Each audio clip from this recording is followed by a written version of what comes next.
Hey there, welcome. This is the James Show, News Talk 820 WBAP, now on FM at 93.3. Let's go. You have to admit, there's a lot of comedy happening in this presidential cycle, stuff that we've just never had to deal with before. And it's fun seeing how the comedy world is sort of leading the way in showbiz as really the only comfortable place left to talk about uncomfortable topics. And joining me now is the godfather of DFW comedy, Dean Lewis, back on the James Show. Dean, welcome back. I am noticing, I don't want to say a rise, maybe just a bit of a resurgence of the right-wing comic. You know, it's not just Shane Gillis out there. You see comics who, like a Dave Chappelle or a Ricky Gervais or so many of these other guys who used to be solidly left are actually saying some things that cross both sides of the aisle. Yeah, it's whatever fills seats, right? Well, you would think so, but there's a whole lot of people who don't touch very fertile comic ground because of their politics. So some people seem to be not following the mode of, hey, whatever just fills the seats.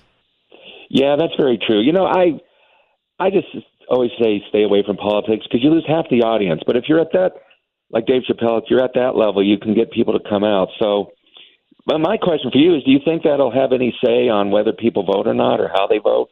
Like if Dave Chappelle is for something, do you think his voters are going to follow or his fans are going to follow that lead? Well, I think it's even more powerful than that. You know, the thing that made the lab leak conspiracy theory become the lab leak accepted explanation was Jon Stewart not railing against it, but making jokes about it on Stephen Colbert. Absolutely, I think that matters. That actually changed the narrative on a very important topic, and that was just in the last, 2 years? Yeah, that's very true, man. It's going to be interesting. Are you going to be watching the debate? Oh, absolutely. We're going to be watching the debate. In fact, it's gone to the level of it has a showbiz feel now to it. It's supposed to be like academic and almost nerdy, and you know it should be boring, but it's not. I'm going to be watching it at a sports bar on a giant screen, like it was the Super Bowl. That's crazy. Well, I don't know if I'm going to watch it because earlier today I was at Walmart in line between two old guys arguing about politics. I feel like I already saw it. I see what you did there. See what I did there? That's fantastic. No, of course, I think everyone's going to watch it. And I think it's interesting they're cutting the mics off so that you can't be talking over each other and anything. But I wonder, can you do an interpretive dance in the background? I think that's the big question. So one thing that I think is really important for the comedic space right now is you guys can get away with saying things that other people in public spaces can't say. And you've always been able to do that, been able to talk about sensitive topics, whether, making jokes about the Me Too movement. If they're funny, you can survive. Making jokes about what's going on with Israel and Palestine. If they're funny, you can still survive. So comedy has sort of been that last bulwark of free speech and really the conduit around what used to be political correctness. Now it's called woke or cancel culture or whatever. And so comedy's been doing a lot of heavy lifting in the culture wars. Yeah, that's very true. And by the way, can I copy down everything you just said and have that be my new introduction tonight? That would be very long. Yeah, it would be, but it'd be worth it. No, comedy, just so many lines are being drawn, though, James. Everyone's like, well, I'm this side, I'm that side.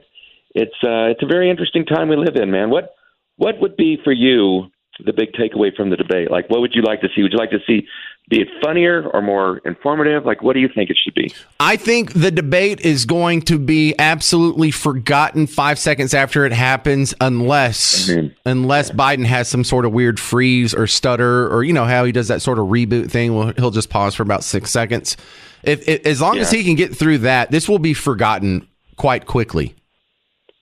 Yeah, I think, Trump has also been saying like weird things. So I think you're right. That's what it's going to be all about the next day is that they're going to cover whatever faux pas, whatever candidate made. And that's going to be exaggerated and blown all up. But the good thing is, if it was only in the fall when it was on the air, we would know what the opening sketch at SNL would be, right? No kidding. So let's talk about what's going on here in Dallas, because I follow you online and I saw that another comedy club is opening in the DFW area. Where's this? Is this Frisco? Oh, man. Well, I'm doing a comedy show on Thursdays at a place called Chicago Avenue Hot Dogs. It's like 5 minutes down from my house, and so we're doing comedy shows there on Thursday nights. So come on out. It's not going to be next week because it's 4th of July, but it's going to be every Thursday at 8 o'clock. So, yeah, new comedy club in, it's right at that part where Frisco and McKinney meet. So coming out to Chicago Avenue Hot Dogs and see some great comedy with some great comedians. And we need to get you back up on stage again, man. Have you come out and do a set. Yeah, I might do that. In fact, I did some writing the other day, and I have a few good minutes on sharing the bathroom at work. It'll probably kill. But I love that. It's universal. It's perfect. But one of the things I learned talking to you at your workshop last year is I didn't know how many comedy clubs we had. I don't remember having this many. You rattled off like 6 real quick, and I thought we had like 3 or 4. No, there's a bunch, and there's another one that just opened in Fort Worth. They're probably going to kill me because I think it's called Big Laughs. But there's a bunch of them. There's 2 improvs and Comedy Arena and a couple Hyenas, and there's like a Dallas Sharks downtown. Like I tried to look up comedy clubs, and a few popped up that I'd never heard of. There's like one that's about a mile from where we're at right now. It's crazy, man. But I always thought. We talked about this in the workshop that I always thought there was going to be a big comedy crash coming, but I freely admit I'm wrong.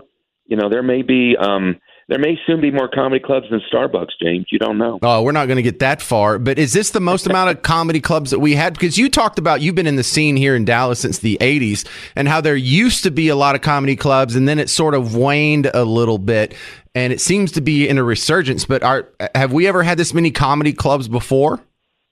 I'm going to say no. At the most I ever knew of, there was like 4, I think, 4 or 5 at one time. But now there's like 7 or 8. And what we mean by comedy, plus there's 30 places you can do open mics per week. So there's a lot of places you can see comedy. But we're talking about bringing in well-known headliners, been on television or have credits.